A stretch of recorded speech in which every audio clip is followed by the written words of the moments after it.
Well, heading to Afghanistan now, after rising numbers of insurgent attacks, the Taliban have, for the first time this Sunday, directly threatened to target polling stations in next week's presidential election. Well, for more on this, we can now cross over to France 24 correspondent Jerome Starkey, who's in Kabul. Jerome, so there's no ambiguity about this now. The Taliban are warning people to stay away from the polls.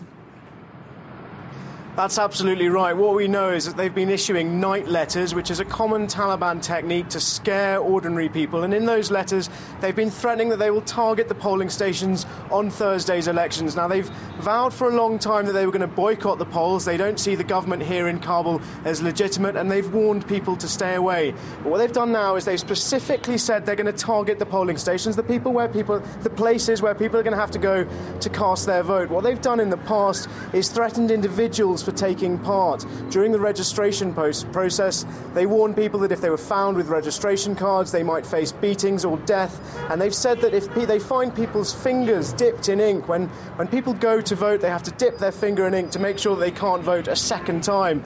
And last week it emerged that the Taliban had threatened to cut off any fingers they found marked with that indelible ink. OK, now very briefly, Jerome, if you can, are these threats likely to be effective? Are people afraid of going out to vote? Well, the mood is mixed, but it's worth bearing in mind, obviously, this comes just a day after there was a spectacular suicide bomb attack just 20 metres from the front gates of the main NATO headquarters. If this is going to make a difference, it's going to make a difference to people who are already hesitant and nervous about voting, and especially in the rural areas where the reach of government and the control of NATO forces is much less. Vulnerable communities, people who are scared, are probably now less likely to vote.